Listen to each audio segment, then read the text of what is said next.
What a game. What a game college hockey fans were treated to tonight. Jay Pandolfo's team, the Boston University Terriers, take down the BC Eagles by a score of 4-1. Whoa, we did this again. I got the echo again. 1 second. Whoa, we did this again. I got the echo again. 1 second.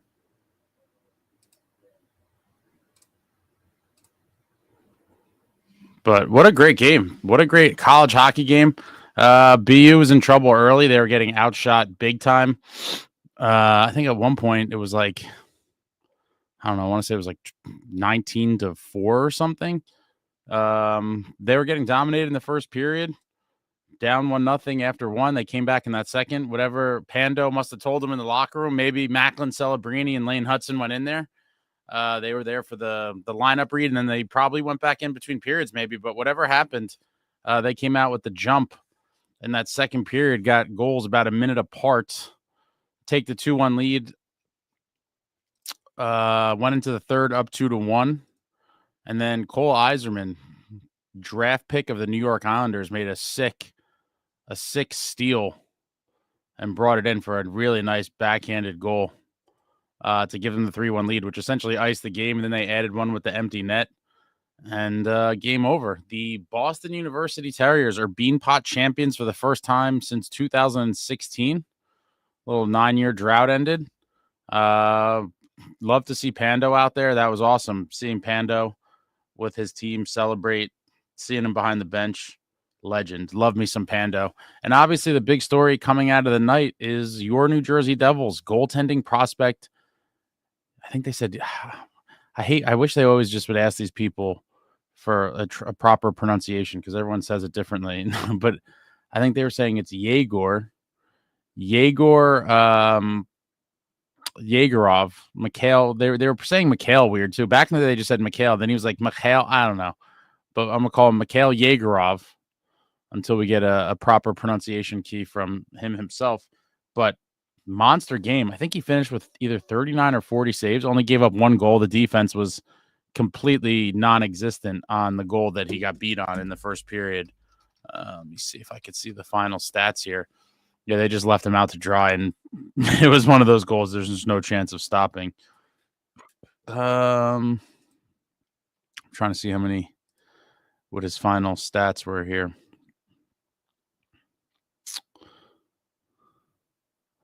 The NCAA website says 43 saves on 44 shots. Completely insane. 43 saves on 44 shots. Yegorov very well may be the future of your New Jersey Devils in net. There's going to be some other guys. I've been talking about this kid since we drafted him. Between him and Poulter, Dawes, Jacob Malik, Tyler Brown. I mean, we have like 5 or 6 young goalies that one of them has to hit. One of them has to be the next guy. And again, as I've said before, if none of them pan out, then we need an entirely new scouting department because you can't miss on that many guys. But he certainly looks legit. I saw the first Beanpot game where a few days ago they absolutely smoked Harvard. I saw that game. He wasn't tested nearly as much as he was tonight, but tonight he looked like the real deal. He won they have an Eberle Award for the goalie with the highest save percentage. And through the 2 games, Yegorov was 2-0 with a 1.00 goals against average and a 972 save percentage to take down the Eberle Award as the goaltender with the highest save percentage in the tournament. I mean, completely insane stuff. He had a bunch of really nice saves tonight. They showed the little package at the end. I'm sure the clips will be going around later, but some really nice high danger saves. And he looks like the real deal. 18 years old, guys. Something to look forward to. I have to say, after seeing him these last 2 games, I mean, he just got to Boston University like 2 weeks ago. He was playing for a very bad Omaha Lancers team in the USHL, obviously a different level of competition. He comes to college, and his college start actually got off pretty rocky. If you guys aren't familiar, basically his first game was against BC. They're the number one team in the nation. And he went to take a rookie lap, and he apparently stepped onto the ice a little too early, and somehow no one told him or stopped him. It was kind of a whole weird thing. But he goes out for his rookie lap before the designated time he was allowed to hit the ice, and the Boston University Terriers were assessed a bench minor for it. And his college career starts out that way, getting his team a bench minor for going on the ice too early to do a rookie lap. BC starts the game on a power play. They score, and the final score of the game was 2-0. They got a second one on the empty net, but he basically gave up a goal right away on the power play because of the bench minor he got them, and then didn't give up a goal for the rest of the game. That was the start to his college career. But he's had a couple other at least one other start where he lost a close one, I think 2-1. But his numbers have been phenomenal from the 2 games I've watched him. I mean, he looks better than advertised, obviously. A lot of people have been talking about him, hyping him up, but to see him just come from the USHL to, the big time college NCAA program, not just like a crap, like in the division where you play all the big teams and great teams, delivers a Beanpot championship for the Terriers and Jay Pandolfo. Love to see it. What a game, but something to look forward to, guys. And one of the prospects I'm the most excited about, just because, we haven't had a franchise goaltender since Marty, obviously. We had a rotisserie of, just kind of journeyman AHL guys, random backups. We had Corey Schneider for those couple years, but outside of that, up until this season, goaltending has been a dark, dark spot for the New Jersey Devils. And it seems like we may have a guy who's going to be capable of being the next franchise goalie. Again, I still believe it could be Dawes or Poulter or one of those other guys. And I always named Yegorov in my kind of top few that I thought would be pushing for the position. But wow, I mean, he looks damn good. I think he looks better than most people would have thought. See what you guys are talking about. Meadowlander, great bars up there. Dad's is awesome. Yeah, Boston has a ton of great food and bars. I'll be there next week for the first couple Four Nations games.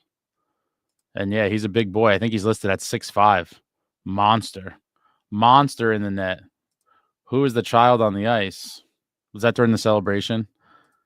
Cape Dollar says, tell Spalding he can call him Mike. Yeah, it seems like he goes by Mike.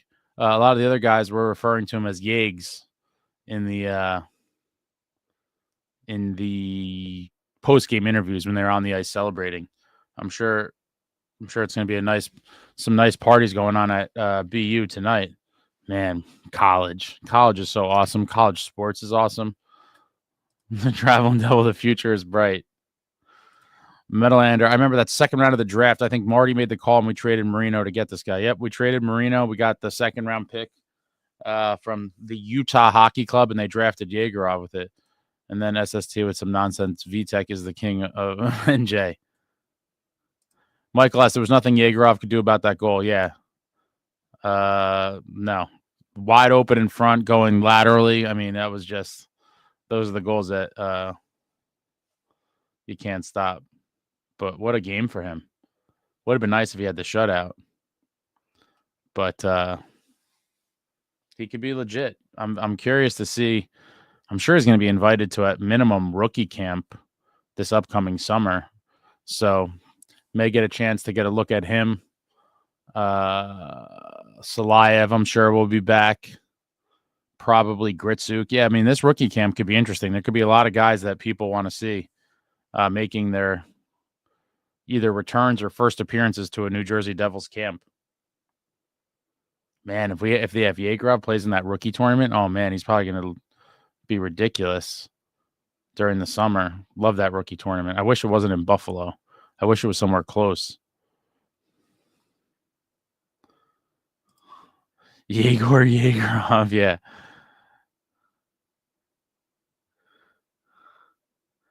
.975 save percentage is insane. It was .972. 972, but that's just ridiculous with a 1.00 goals against.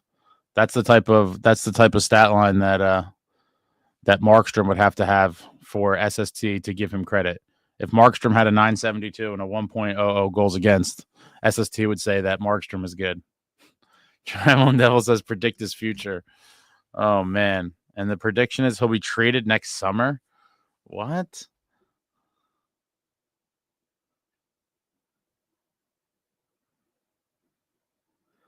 Yeah, I don't know. Big Mike. Big Mike in the net.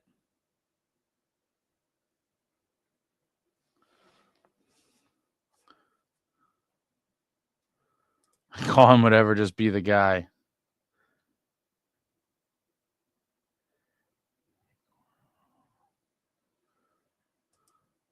So is it Yegorov? Yegorov? I don't know. I don't know how you would know. I've heard 10 different pronunciations. I give up. I'm gonna have to get the pronunciation key from the source. That's what I do.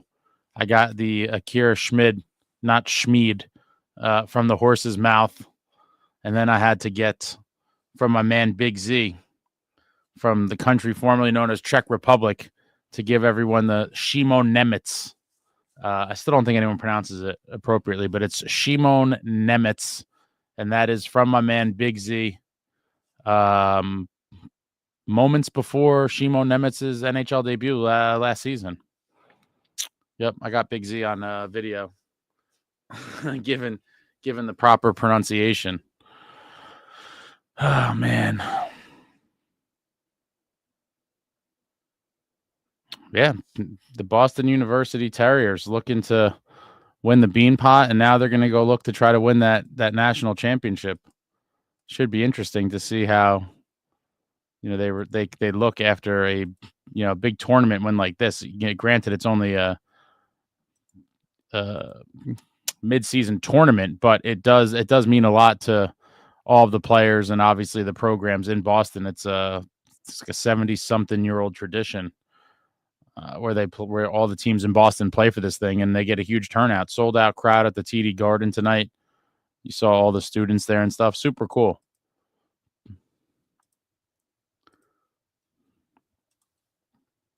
Yo, Holmes, I wish it wasn't in Buffalo. Everyone. Yeah, like I don't know why they don't have it somewhere else.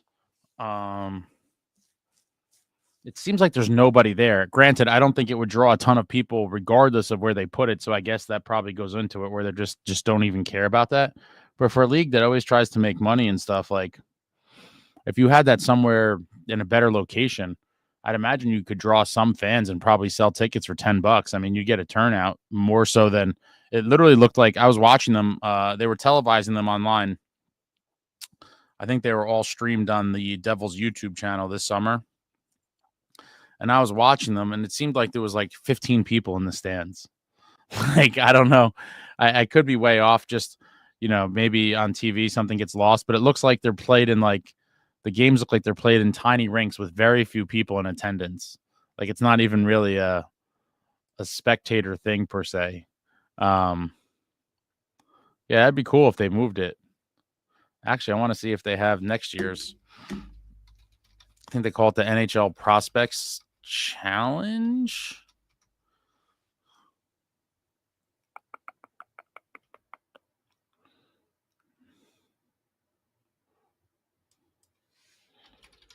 I think that thing is in Buffalo every year, though. I don't see anything on it yet.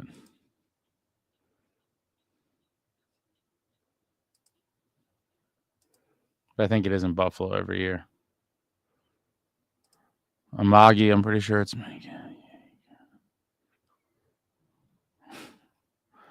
Yeah, I don't even know. Michael S. really happy for Pandolfo. Big win. Yeah, it's huge. He's one of the few guys. I forget how many they said, but guys that have won the Beanpot as a player and a coach. Jay Pandolfo won it as a player when he was at BU, and now obviously he's won it as a head coach. I think his former head coach, the legendary Jack Parker, also won it as a player and a coach. And there may have been one other guy. Medal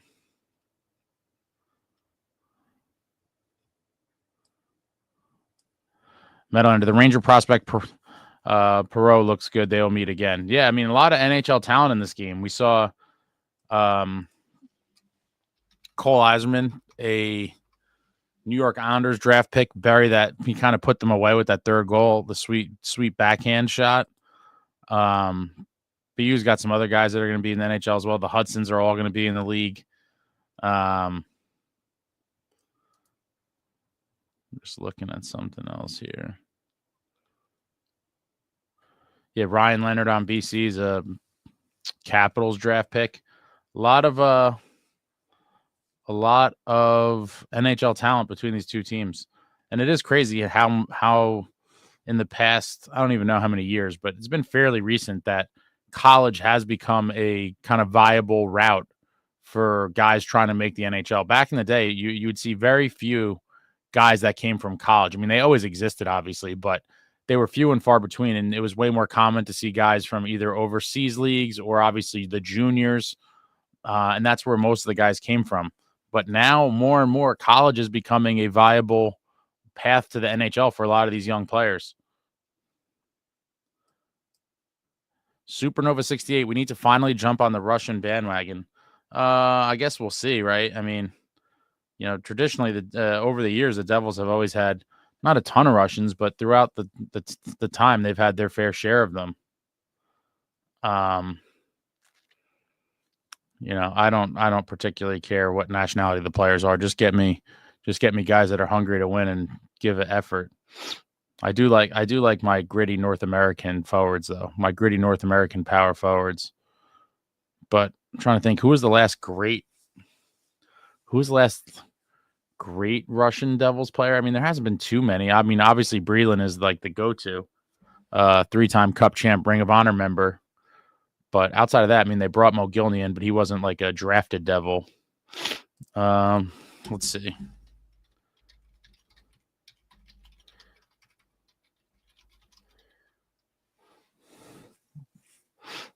I want to see how many Russians have the Devils drafted in the first round. Not many. Wow, Vadim Sharafyanov.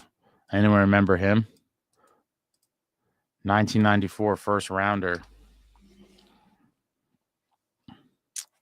Sharafyanov in 94.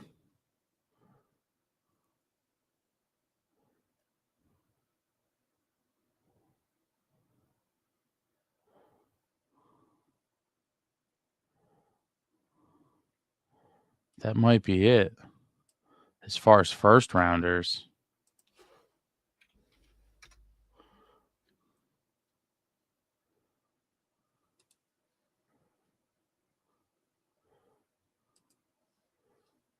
Man, I told you guys, I talked about this in the live recently, but if you look at the Devils' first round draft history, it is sad. I mean, like I said, I knew it was bad, but when you actually look at the list, it's bad. And the big defenseman we traded in the Timo deal. So that might be our only 2 first-round Russian draft picks ever. Shakir Makhamadulin.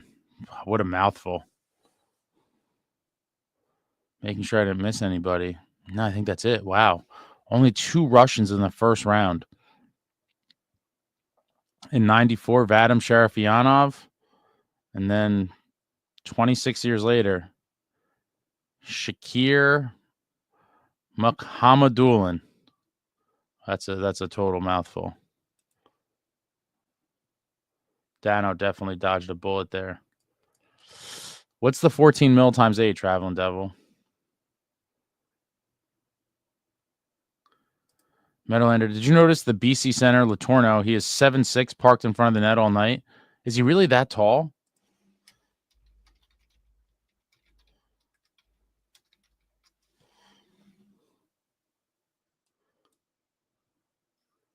No, he's 6'7". I was about to say 7'6". I was like, there's no way. That's taller than Shaq. Yeah, you just oh, that would have been hilarious. I was like, there's no way. Yeah, it's 6'7". Oh man. Yeah, Meadowlander. Panda wins Beanpot as player, assistant coach, and coach. Yeah, very cool. Kovalchuk wasn't a draft pick. We traded for him. I'm talking about draft picks. Yo, Holmes, Devils had the first Russians. Fetisov was the first Soviet. Yep, Lou played a big part in bringing him on over.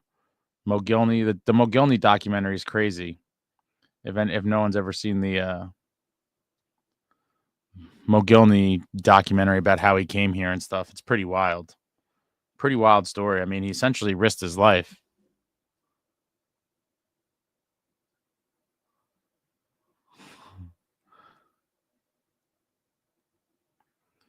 Gem card, Yegorov.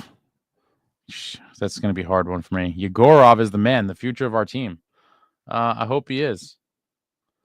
I mean, listen, we need a franchise goalie. I'm rooting for whoever could come out of the pile there.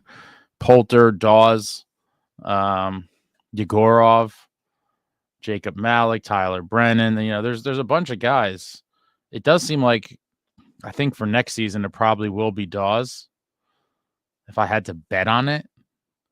But after that, I mean, your guess is as good as mine. I wouldn't mind a combination of Yegorov and Dawes or Yegorov and Poulter. I think we have some options. Yo, Holmes, Fetisov and Kasatonov were the first Soviets in the NHL. New Jersey Devils, baby. Lou always ahead of the curve. Random Man, Yegorov winning almost makes BU winning acceptable. Do you not like BU, Random Man?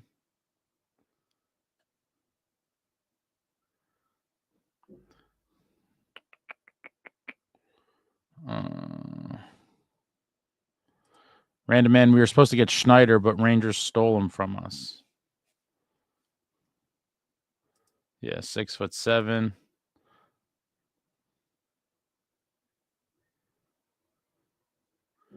All hail King Yegorov. And it says Yegorov. I'm pretty sure we did, but I was talking about first round picks. I mean, obviously we drafted a ton of Russians. I mean, you have a million draft picks every year. But I'm talking about first rounders. Zelapukin, what a throwback. He was drafted in the 11th round in 1990, same year as the great Martin Brodeur. He was an 11th round pick.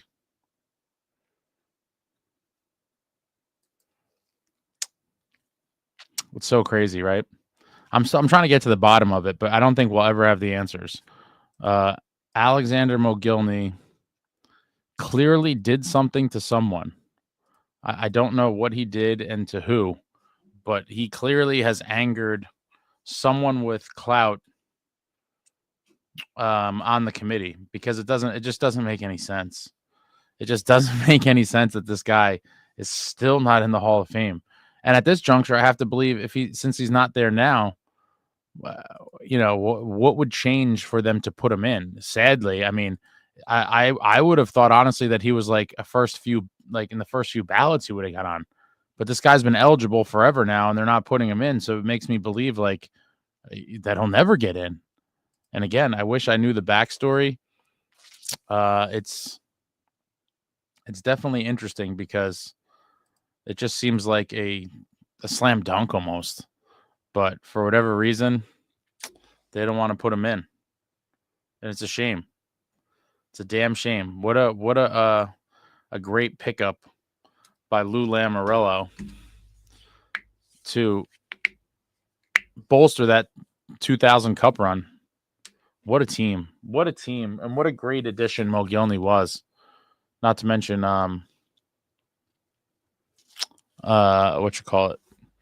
Lou got Claude Lemieux back earlier in the year as well. That's how you make moves during the season.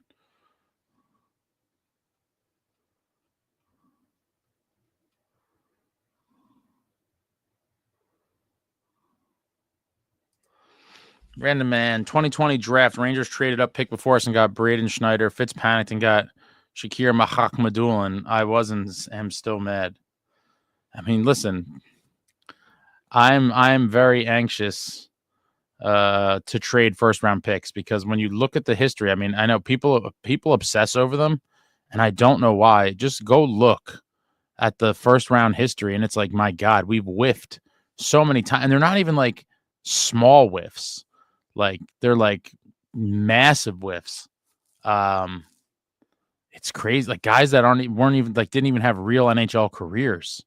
Like, how do you pick a guy? Like, how do you have such terrible draft history? Which is why I'm always like, trade the pick. I could care less about drafting with it. There's tons of you I know that are obsessed with prospects, this, that, and the other thing. Like, you could get great prospects in late rounds or even the second round. But if you literally obsess over first round picks in the draft cupboard and draft capital, like some of you people do, I'm totally on the other side of it. I'm like, I don't give a shit about that. You have plenty of players you draft every year. Get better scouts and get better at drafting, because the first round picks for the Devils in the past 27, 30, almost 30 years, essentially, call it, few and far between, just complete whiffs. And that's why I'm always like, I don't care about the first round picks outside of using them as a bargaining chip to trade for known players. Because if you look at the history of the Devils, I'm sure there's a ton of teams, really, if you just look. Like, let me just look at the Rangers real quick. I'm sure theirs is pretty bad too. It's just the nature of the game that you're going to miss a lot, but the Devils are just painful when it's your team to see.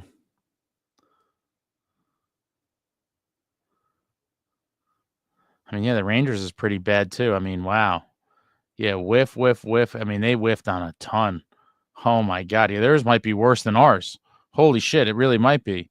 All right, now they hit a patch where they got guys. Yeah, they were bad for a while, but you know, they Mark Stahl is a legitimate player. I mean, Del Zotto, I guess I would consider a legitimate player. Kreider, JT Miller, Brady Shea, Philip Cheadle. Yeah, I mean, theirs isn't great either, but that's probably the case for a lot of teams where it's just like, I just don't understand. Outside of the lottery picks, when the Devils got lucky in drafting all these guys in the top 5, like, what is the obsession with the picks? It's not for me. Take that pick and trade it. I'm hoping we trade next year's first round pick at some point.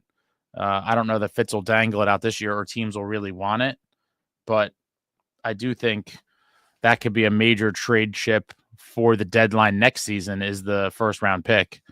But, the analytics department might be obsessed with with the draft capital as well. And so maybe because we don't have a first rounder this year and we're not drafting a first round, that they'll be more likely to keep next year's. I don't know.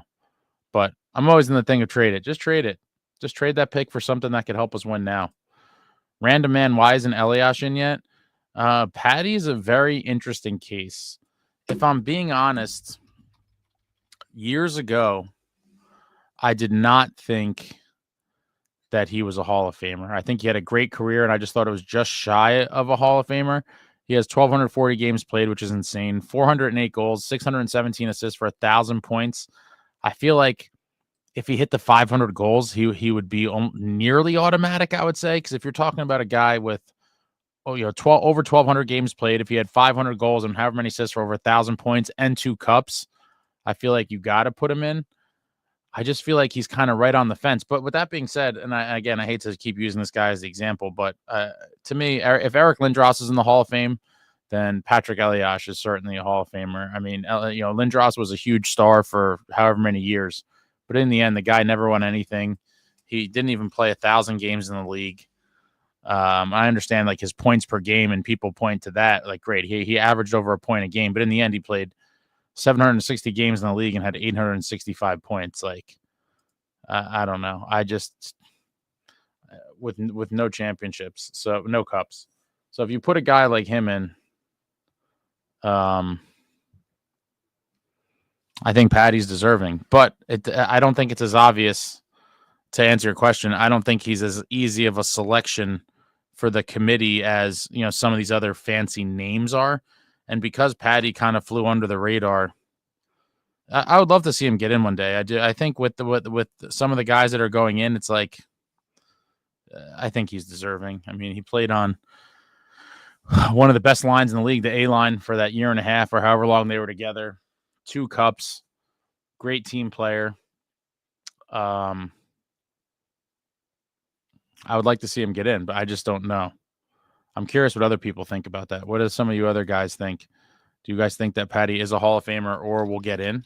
I'd love to see him get in one day, but he's been eligible for a while. Well, not a while, but a good amount of time. He's been passed over at least, I think, 3 or 4 times. I never thought if he did get in that he'd be a first ballot. I mean, that's just, that's a little crazy. SST, JR was better than Mogilny and waited that long. JR, I thought, was going to get in for a while as well. He's kind of another weird one. He had the 500 goals. And I guess the one that they pointed to him was the no cups, I guess. It was probably the biggest knock on him in his career. 1,363 games played, 513 goals, 703 assists for 1,216 points, but no cups.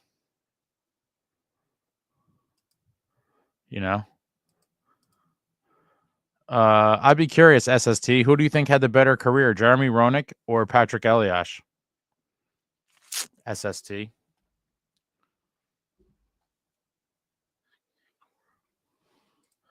Jeep says Yegorov is the next Markstrom. I mean, we'll see. Markstrom had a solid career, but he still hasn't won anything. Hoping to change that this season with the New Jersey Devils. Nice to go on hopes to go on a long run. Hopefully bring a cup back to New Jersey, but I would love to see this kid turn out to be the real deal. People are very high on him. A lot of the other college coaches have said he looks like a real player, and they don't expect him to be in college too long.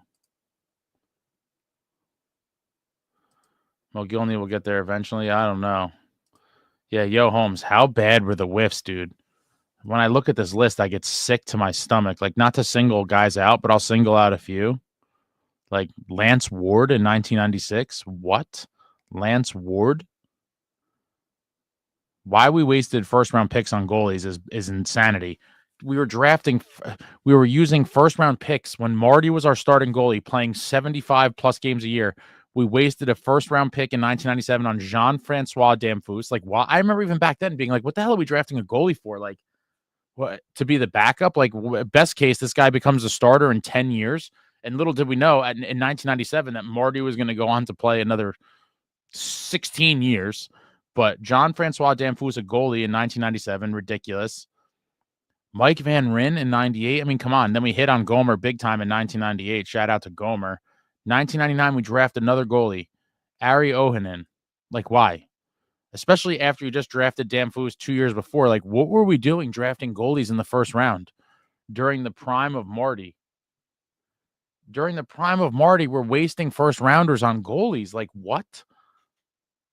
Not to mention, not only do we not need goalies, they didn't pan out to be any good on top of it.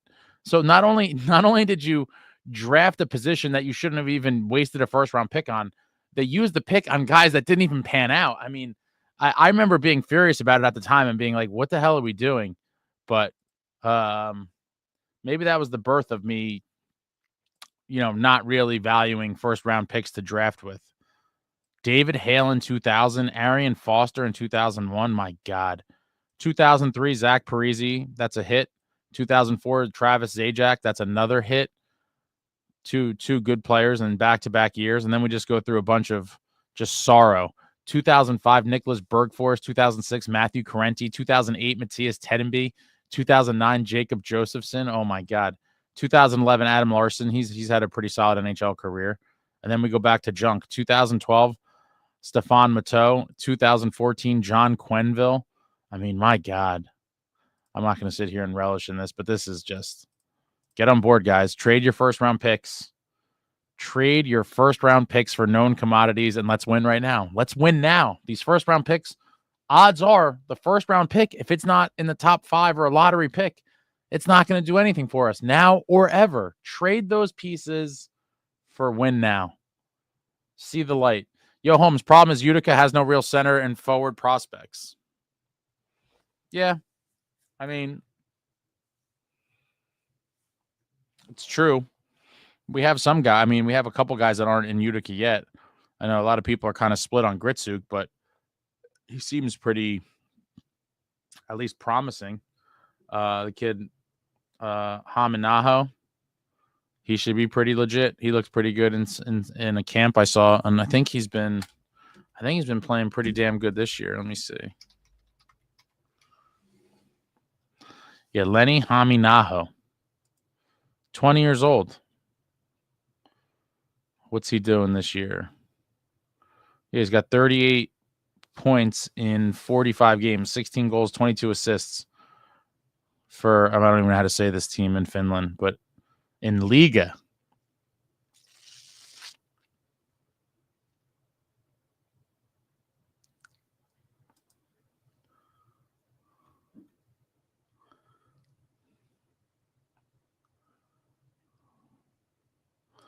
Dogzilla, a little known fact, but I think it's actually Sergei Starikov was Lou's first Russian draft pick from the Red Army team. Remember, Kasatonov was great and adjusted faster than Fetisov to NHL style.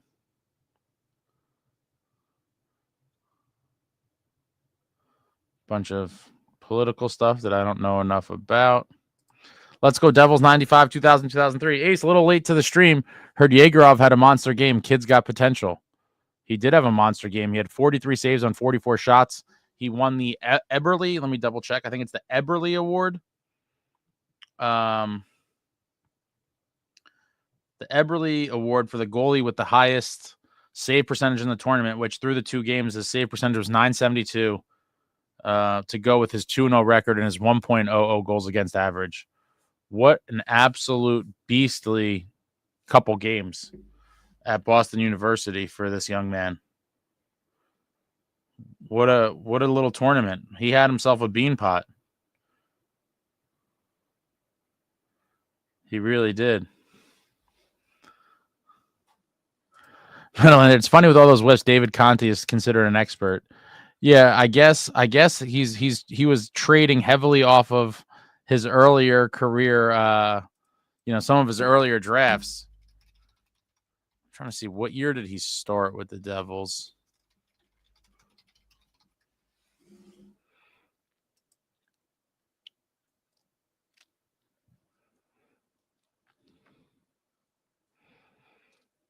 Damn, he's 76 now.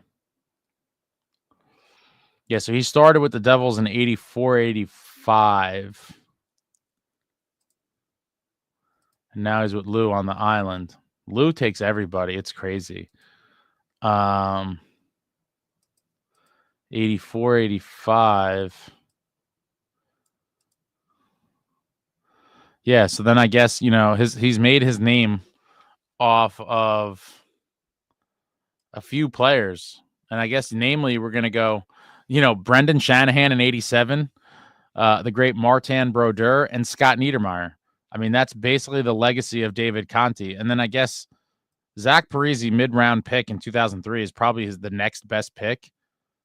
Gomer would probably be amongst his best picks. But yeah, if you really look at the record, it is true. He did kind of. It did seem like he got more praise than he should have, if we're being real about it. I mean, yeah, he hit big time on some of those picks, but Scott Niedermayer was 3rd overall. I'm sure, I don't remember, but I'm sure there was tons of other guys that people were pumping up around that spot. A lot of times the number 3 pick could go a bunch of different ways. It doesn't necessarily, it's not like an automatic. But yeah, that draft was crazy. Number 1 overall in 1991, Eric Lindros. Number 2, Pat Falloon. The Sharks want that one back badly, because then you got Niedermayer at number 3 to the Devils. Number 4, the Islanders picked Scott LaChance. Number 5, the Winnipeg Jets selected Aaron Ward. And then number 6 to the Philadelphia Flyers, Peter Forsberg. Pretty crazy to think about. Aside from Lindros and Niedermayer, there was 3 other guys picked before Forsberg. Wow. Stunning. Absolutely stunning. But yeah, David Conti, guys. He's got a lot of clout in the world. SST says Elias and JR had equal careers, but 2 cups. Definitely favor Elias. Okay. And Random Man, my apologies. He says that's Devils legend Jacob Josephson to you. It's so crazy. I mean, I guess because I was just younger and maybe more optimistic. I really thought that Josephson and Tedenby were going to like pan out to be good. I really did. I don't know what made me think that, but for some reason, and I feel like a lot of people kind of got caught up in that. Like I was really hopeful that I'm like, oh yeah, Josephson and Tedenby were going to be like two of the future skill guys. And it was like, my God, they just end up being another footnote.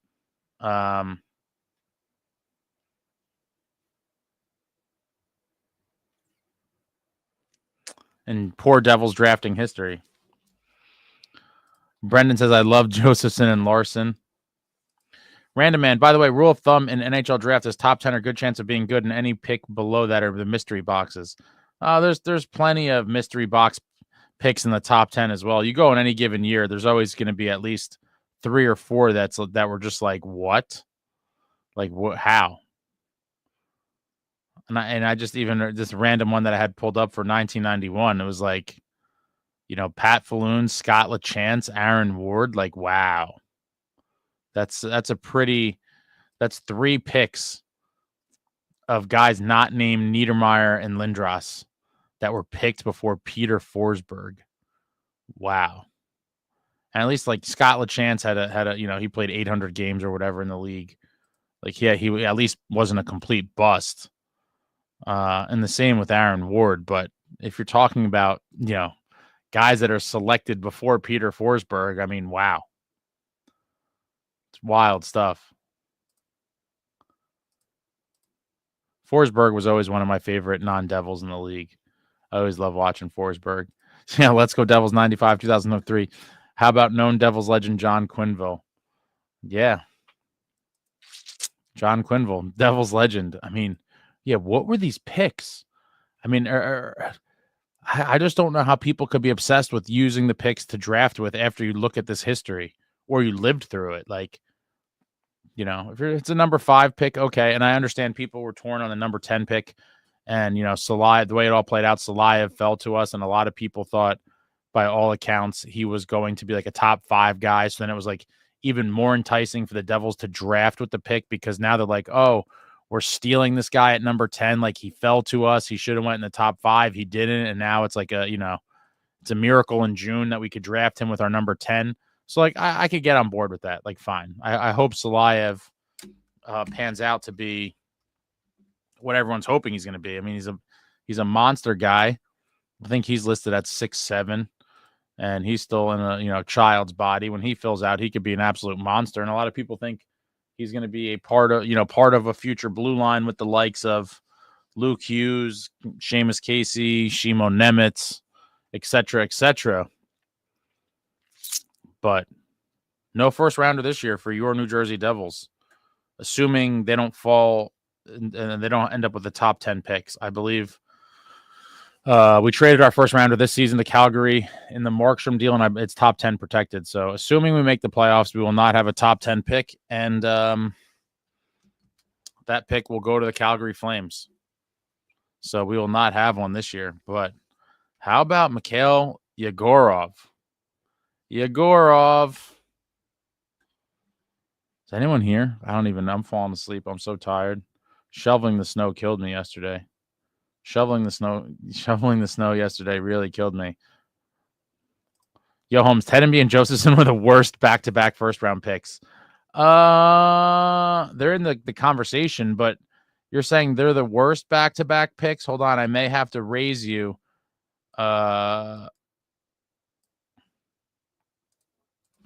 Nope, there's worse. There's worse. Yo, Holmes, there's worse.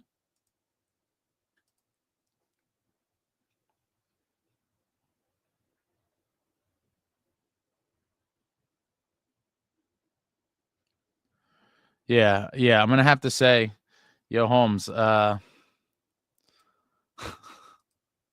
the back-to-back selections of Lance Ward in 1996 and Jean-Francois Damphousse in 97, they have something to say about you giving the worst back-to-backs to Josephson and Tedenby.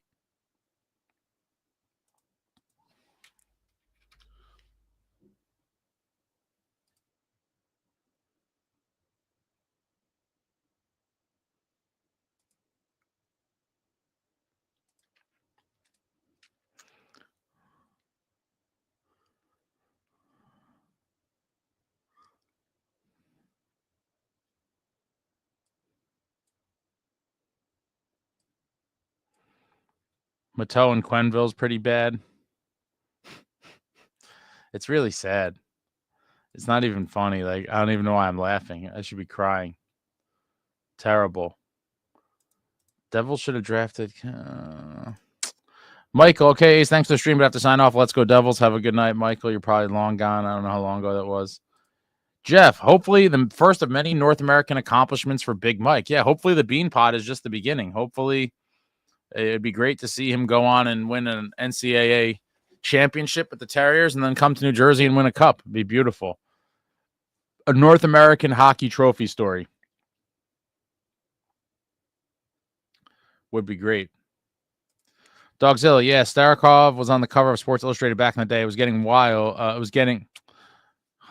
It was wild getting Soviet players after all the Cold War propaganda in the movies.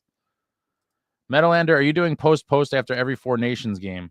No. I'm definitely doing it for the first two, which is the what is it? Canada, Sweden, and US, Finland. I'm definitely doing it for the first two. I might be traveling because I'm going to the first games in Boston next Monday. I'll probably already be there on Saturday, I believe, and that's when the next games are. So I don't think I will be home for those, and so I will not be able to do a post for those. But definitely the first two, and then probably the championship game. But I might be crazy and then end up going back to Boston for that. I don't know yet. That's up in the air. But the first two I'm definitely doing. Metalander, Lance Ward never played beyond the Red Deer Rebels. I meant to look him up. No, he played some NHL games. Wow. He played 30 games for the Florida Panthers in 2000, 2001. Then he played 68 for the Panthers in 01-02. Then he played 36 for the Panthers in 02-03. 29 more for the Ducks in 02-03. And then 03-04, he played 46. So he had wow, how many NHL games is that? I mean, it's not a lot, but 209 games played. He played 209 in the league. You learn something new every day. Dogzilla, Brendan Shanahan was a great pick, second overall behind Pierre Turgeon 87 draft. Yeah, Shanny was a great pick, but it's like Conti was getting credit all those years later for basically a few guys. Niedermeyer, Shanahan, and Marty. And like Marty was really like the only I guess like it wasn't a guarantee. I mean, no one's a guarantee. But certain guys, like everybody's on, and they're like, this is a can't miss prospect. Whereas Marty was not seen as that at the time. I mean, Trevor Kidd was the first goalie drafted. He was drafted before Marty that year. Yeah, I mean, wow. When you look in this row, yeah. Buffalo takes Turgeon number 1. Shanny goes number 2. And then nothing like no jump standout guys. This was a terrible first round class, by the way, 1987. Joe Sakic gets drafted 15th overall by the Nordiques. Oof. That's got to burn all those teams that had a crack at him, and they passed as well. Wow.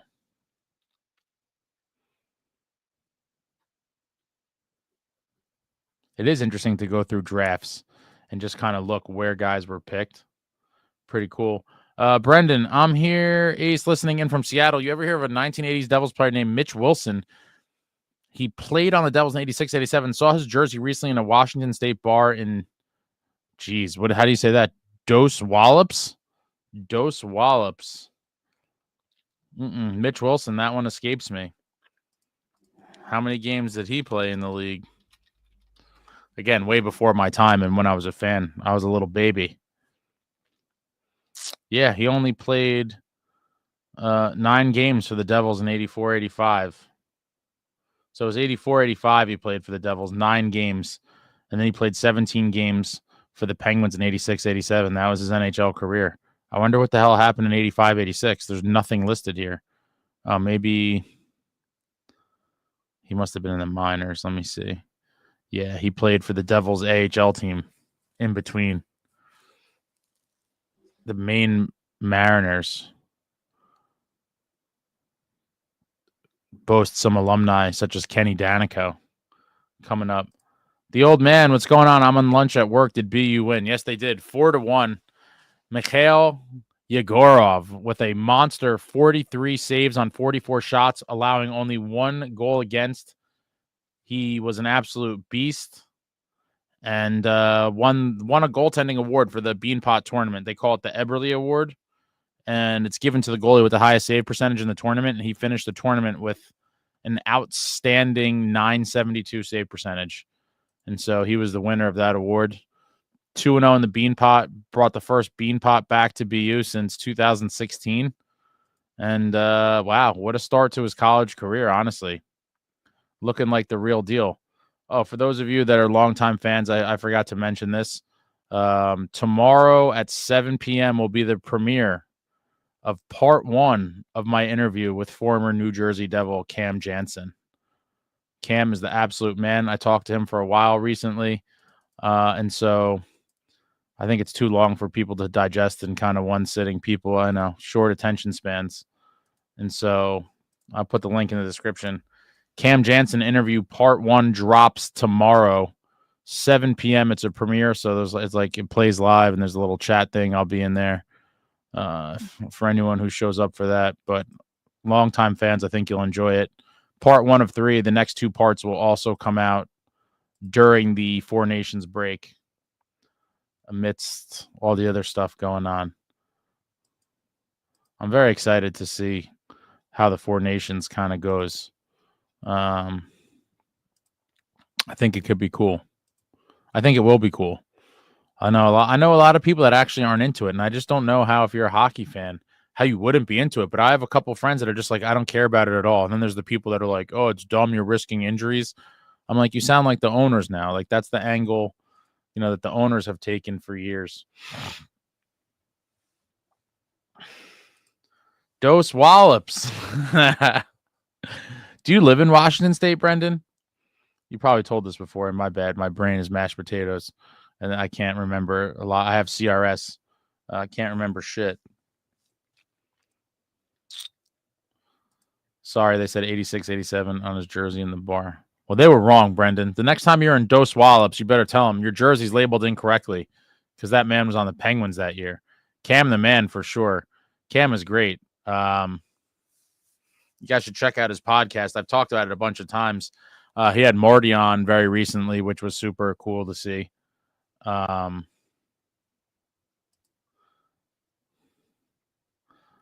to see Cam talk to former Devils. Those are my favorite interviews, but he gets everybody on. Yeah, Meadowlander Ty Smith was a first rounder in 2018. And then he ended up fetching us John Marino. That's full circle, actually. It's full circle, Meadowlander. Ty Smith was a first-round draft pick, which eventually was part of the Marino deal. And then John Marino was traded to Utah Hockey Club for that second-round pick, which we drafted Yegorov with. So you could make the case that essentially, in a roundabout way, we traded Ty Smith for Yegorov, which is interesting, coming back full circle to the topic at hand here, the timely topic of Yegorov and net. Dogzilla, wow, Devils prospect goalie did good. He did really good. He looks like he could be a player, guys. A lot of people are high in him. I watched the last 2 BU games in the Beanpot, and he's given up 2 goals. He's given up 2 goals the last 2 games. He made 60-some-odd saves total, and he looks like a beast. He came in and just took that Boston University net. Apparently, their previous goalies weren't too good, and he came in and was like, "Thank you. I will now be claiming this crease, and I will now, see what I could do, where I could bring this team." And they're gonna, if he plays the way he has been. I mean, they're already a very good team anyway, but there's no reason why they couldn't win a national championship. Jeff, looking forward to that Cam Jam interview, Ace. Yeah, tomorrow at 7, part 1. So he tells some funny ass stories, and I'm pretty sure a lot of them he's never told before. I could talk to Cam for like 15 hours straight, Like his stories are great, and he's a great. Not only are the content of his stories good, but he's also a very not everyone's a great storyteller. He obviously has great stories to tell, but the delivery as well is a big part of it. And like his storytelling, aside from the content of it, the way he tells it, is phenomenal.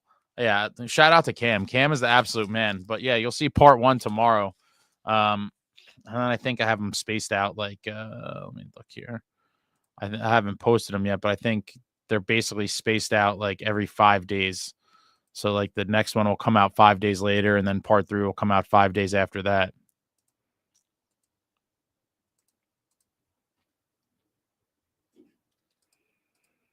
Okay, yeah, you do live in Seattle.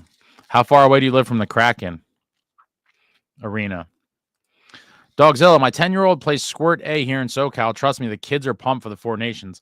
I always know kids will be, because it is kind of a, I mean, it's way cooler to me than an all-star game whenever you're talking about international play and guys representing their country. But to the kids, it's all the big names. So it's like sort of, I would imagine to kids, you just want to see stars, right? So it's sort of an extension of the all-star game to some extent, with a little more, country pride sprinkled in. Morgan Williams, anyone know why Yegorov started this year in the USHL and looks like he joined BU for the second semester? I'd have to imagine just because his USHL team sucked, probably. I don't think there was ever a flat-out answer, but I believe it's because his team sucked, and his agent was probably like, you could play at a higher level. Let's just go to college now. Why are you prolonging everything? Go to college and show him what you got. And go to college and show everyone what he's got is what exactly what he's been doing. And so far, it's been nothing short of very impressive. Very impressive.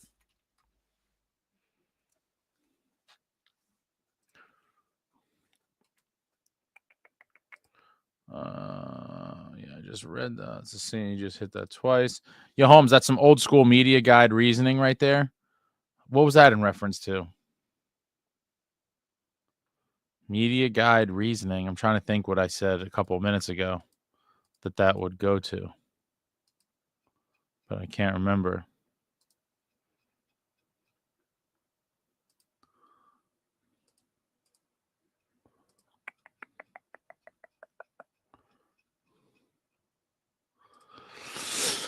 Brendan, I'm about 25 minutes from Climate Pledge Arena where the Kraken play, 10 minutes in the practice arena.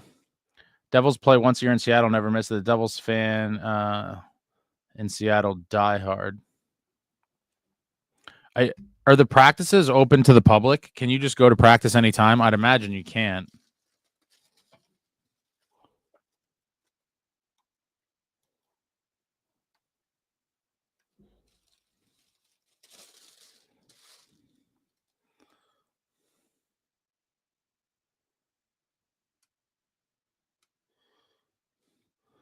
This is a special puck.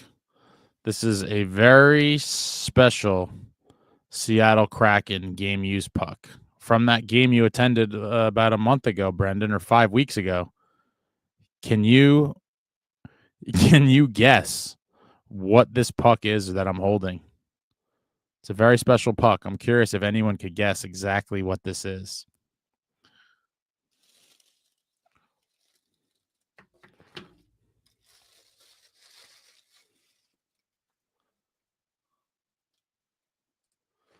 The trades for trades, meaning Ty Smith is not Yegorov. Oh, I'm just like making a joke about it. It's just funny how the chain evolved from Ty Smith to Yegorov.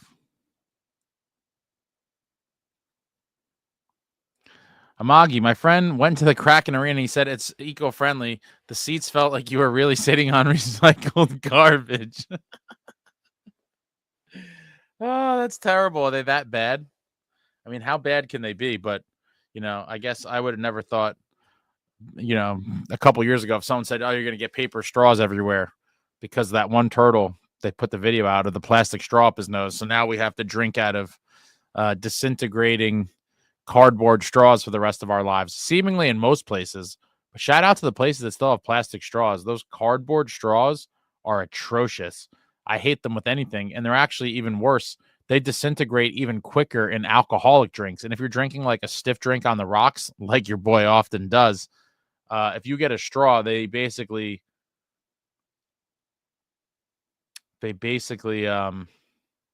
like disintegrate very quickly. Pretty terrible. Brendan, I've never been to a practice here in Seattle. You probably can, but I work too much to get there. Oh, that'd be cool for the fans there if you could just go. That's how the Devils practices were back in the day before everything changed for the worst. You can't just go to practice anymore. I do miss that a lot. Those were the days. I've talked about it so many times, but being able to just go to Devils practices randomly was amazing, especially during the dynasty years when it was like, wow.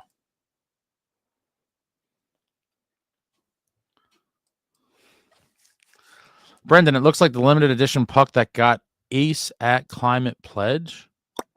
I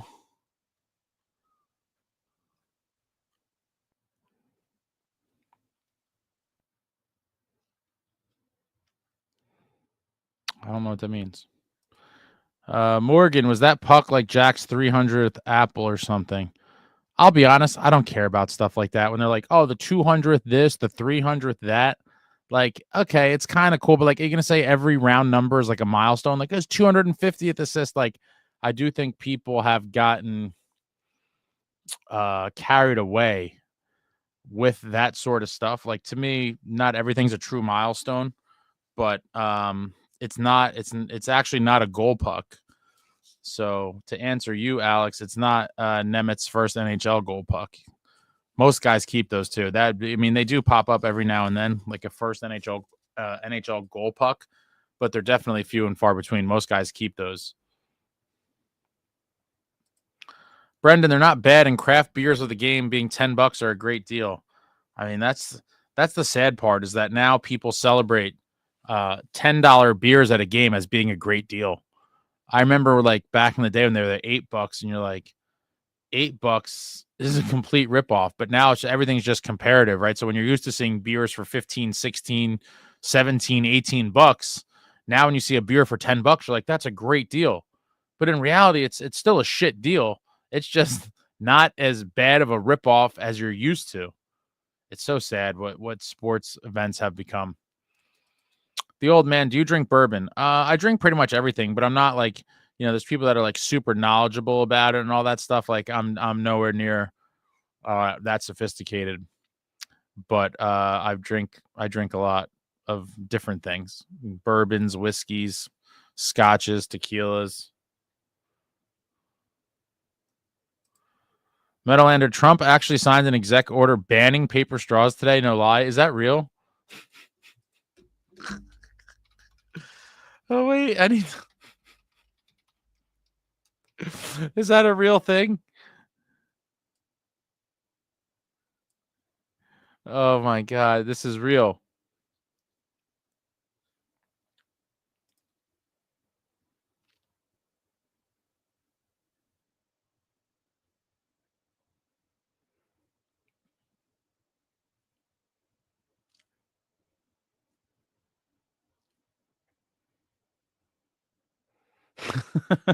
This is a real thing. Oh, that's hilarious. Paper straws, man. Dogzilla. Think it was on Spit and Chicklets. Seen Pandolfo, really great interview. It was on Chicklets. Seems like an awesome coach. Super high hockey knowledge. Maybe Pandolfo has the inside Devils connection on landing Yegorov.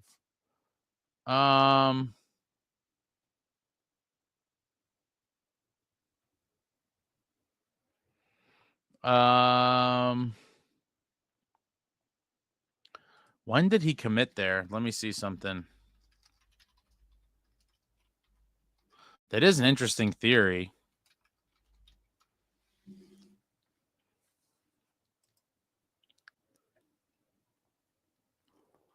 I don't know when he committed there, though.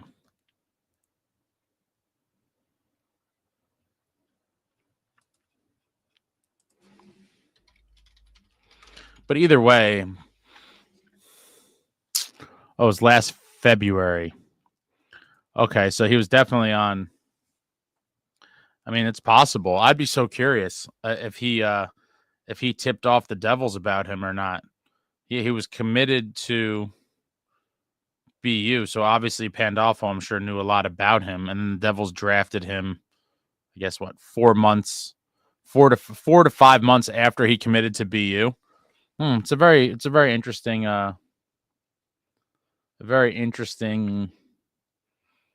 theory. Amagi, I pre-ordered the Foco Jack and Brat milestone bobbleheads, even though they'll look more like John Hughes and Jaden Brat, since the likenesses are usually awful. Yeah, it seems like most of the time they are. I think that company, I've seen a bunch of kind of cool concepts for bobbleheads, but like, with the technology that exists in today's day and age, there is really no excuse, in my opinion, for them not to look pretty damn close. Like, you see what we've been able to do with video games, and even like the McFarlane figures. There's just been even collectibles. There's been stuff that has come out where, yeah, it looks a lot more like the guy. Yeah, it is crazy how bad. I'm looking at a couple of these right now. Like, some of them, like back in the day, you used to know like the faces were almost generic. It's like, it is what it is. It's not going to look like them. But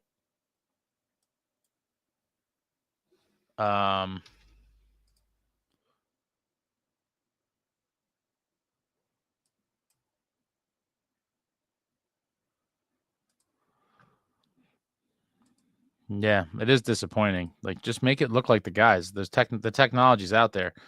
Brendan, I bought a limited edition puck at Climate Pledge at the arena. It looks very similar. The old man, I would go to Birmingham Bulls games here in Alabama when they had dollar beer night. Now that's a deal. Dollar beers are a deal. That is crazy. Dollar beer night. I mean, yeah, if the Rock wanted to have the craziest atmosphere ever, do a dollar beer and dollar hot dog night on the same night, and see what kind of crowd you get for that. That would be something. Dollar beers and dollar hot dogs. Metalander, when the Devils arrived in 82, beers were 80 cents. Oh my God. They used to tape 2 dimes to lid and deliver to your seat. I can't imagine living in a world with 80-cent beers at a sporting event. So you're talking about, what did a 6-pack cost in the store then? Because that had to be a ripoff comparatively at the time. So if it was 80 cents, were 6-packs, 6-packs were probably like, what, $1.50 or $2? Like, how much did beers cost at the store? Like a quarter? Let me see. I'm gonna Google that. How much were 6-packs in 1982? I'm gonna guess $1.50 to $2. Oh wow! So they weren't ripping you off as much back then. The average 6-pack price was $3.83. So how the hell were they selling beers for 80 cents? That seems like too good to be true. At the time, it was barely more than what it cost to buy them if you were buying them at the store. Brendan Ace, have you tried the Crew? Have you tried the Crew Brew at American Whiskey? No, I don't drink a ton of beer, and I've probably been to American Whiskey like once or twice in my life. I typically don't get to the game much earlier, much before you're able to go in. So I have not tried that. Amagi, the Akira shutout one is the only one that looks close enough to a Devil at the price point. It's crazy since the likenesses are about as good as the giveaways at the Rock. I never saw that one. There's an Akira shutout one. I can't keep track. It seemed like they started pumping them out like pretty frequently. At an alarming rate almost. I do love bobbleheads though. I have a ton of them. I think I have every one the team has ever given away. Oh, the Akira one does kind of look like him, but yeah, it's still so bad. Oh my God. And the one thing I don't like is like yeah, I guess the other ones are like that too. The team crest is like just a cheesy sticker. They charge pretty good money for these things, I think, though, from what I've seen. They're not like cheap. So you got to deliver a better product for that kind of money, in my opinion. Brendan, Seattle's one of the most expensive cities in the country, with having the most expensive liquor taxes in the country. Most 6-packs bought here average $8.99 to $12.99 here near the city. Oh my God. $2 a beer. It's terrible. What a world. Amagi, I remember I went to Buffalo Wild Wings and they charged me $8 for a singular bottle of Angry Orchard. I felt disgusted. Yeah, all these places are ripoffs. It's like, it's even expensive at the store now. I bought a ton of for the Super Bowl. I bought a bunch of what the hell? My mind's blank, guys. I'm delirious. High Noons and the Surf Sides. I bought a bunch of those, and those are like, I think the 8-pack, the 4-packs of the Surf Sides, I think, are $12. Yeah, they're $3 each for these little can things. Like, what the hell? That's when you're buying them at the store. It's crazy. Yo, Holmes, dollar beer night at Yogi Berra Stadium is why they don't play pro baseball at Yogi Berra Stadium anymore. Big team versus fan fight. Was that a Jackals game, Yo, Holmes? Did that happen at a Jackals game?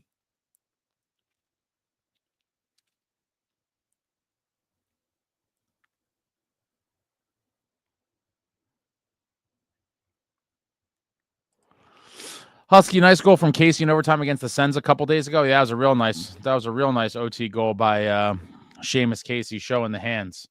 What a goal indeed. Wow. Would love to see some of that back on the Devils. I really thought there was a chance earlier in the season that they weren't going to send him down. I just thought he showed that much promise that, like, how do you send this kid down? But they had tough decisions to make with all the defensemen the Devils had. They all couldn't stay, and so Seamus Casey got sent down. But wow. Amagi, I got it because they had 50% off leftover stock, so I bought a Kira before he sold out, and it's an awesome piece. Very nice. What's super bad about the Focos is that their silhouettes, when they go to pre-order, I've seen that, just like it's like a black just outline. So you have no idea what it looks like until they update the image and they already have your money. It's probably why I've never bought one. Morgan, who do you want to see Team USA beat to win the Four Nations? I mean, obviously, USA, Canada would be, it would be amazing. And especially if the Americans could beat them. That'd be great. I mean, in reality, I am fully aware that this is a meaningless, mid-season tournament that doesn't mean much. But, it would be nice to go into next year's Olympics kind of with that, that hanging over their heads. Would be pretty cool. Beating the Canadians would be amazing. But for them to win against anyone would be really awesome, in my opinion.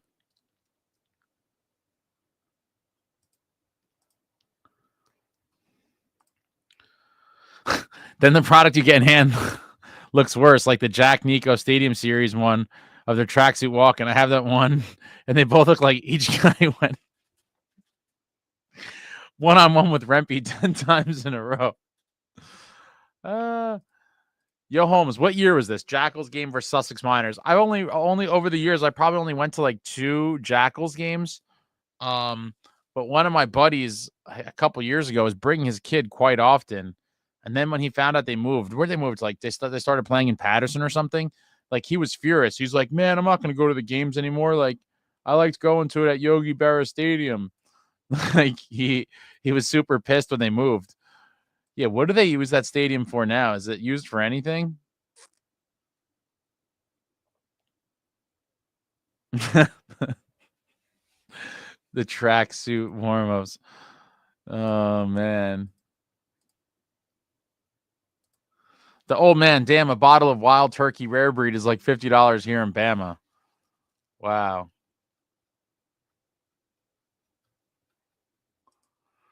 Big team versus fan fight. It was a beauty. Jackals Miners. I got to look this up now.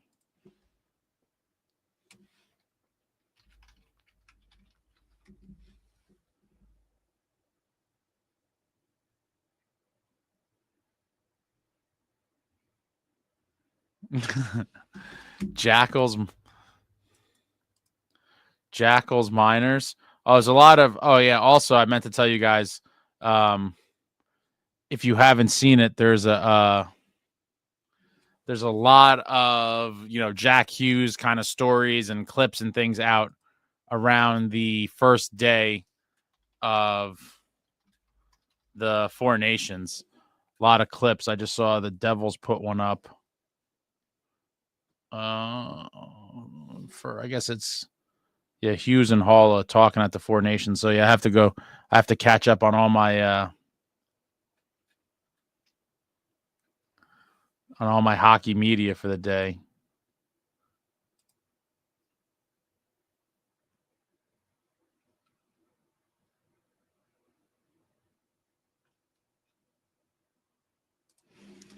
I'm looking Jackals Miners fight.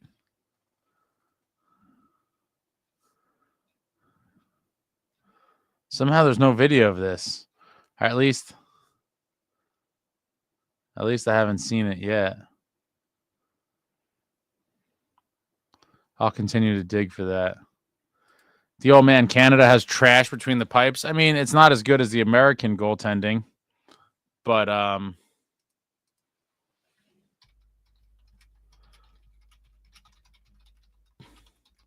they have some guys that are capable of winning games.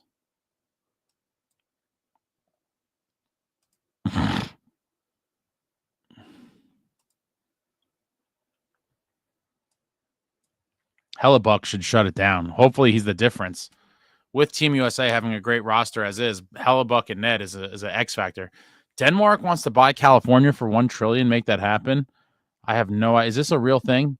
I'm learning things. I kind of tune out the quote unquote news. But if this is real, that's pretty hilarious. Denmark wants to. I mean, how's Denmark going to buy California? To my knowledge, California is not for sale. But if it was, I'd have to imagine it would be way more than $1 trillion. Yeah, what? $1 trillion is nothing in the grand scheme of buying a state. $1 trillion? That's pretty funny. Yo, Holmes, fight was 2021. Jackals moved to Patterson. Yogi is still home to the college team. Okay, so the Montclair State the baseball team plays there. That's it, not the Jackals anymore. Husky Unchained. Hughes sounds pumped to be playing with Austin. Yeah, he I think a few weeks ago they asked him about it, and he was like, "Oh, I would love to play wing and play on Austin Matthews' wing." So he kind of willed that to happen. Good for him. I'm obviously it's going to be the craziest line he's ever played on. It's going to be him, Austin Matthews, and Jake Gensel. I mean, that's a freaking line right there. Metalander, Jack is a playmaker and likes to fish the puck. He's going to rack up a bunch of apples on a line with Austin Matthews. I'd imagine that line's going to be filthy. Short tournament, though. That's the thing. But these short tournaments, you got to find chemistry early because the tournaments don't last long. I'd be curious if that's the line he plays on for the duration of the tournament. Swap? I don't even know what SST is talking about anymore. Yo, Holmes, Fox News had a link to a fan clip of some of the scuffle. Were the Jackals fighting fans, or was the team they were playing fighting fans?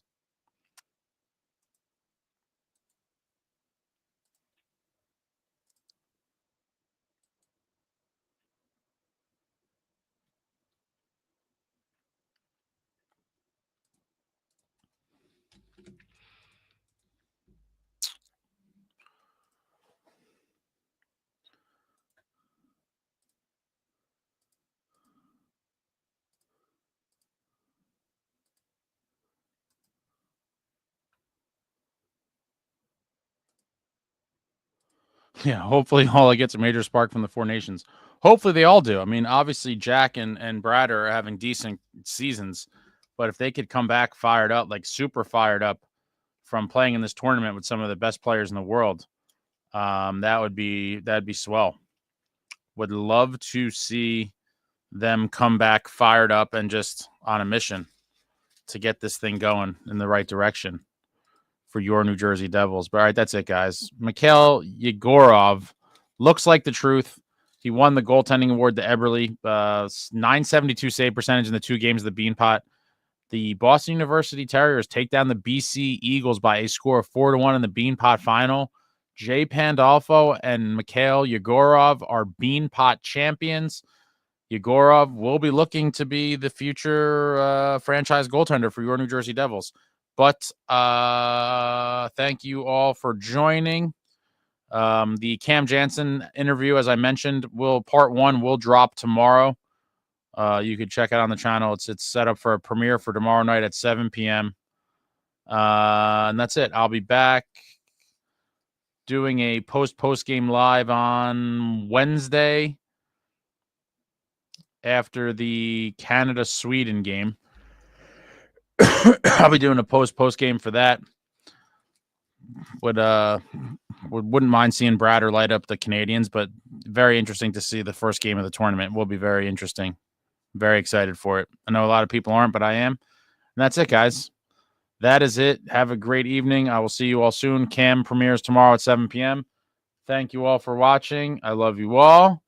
Like, comment, subscribe, and all that jazz. Until next time, friends, let's go Devils.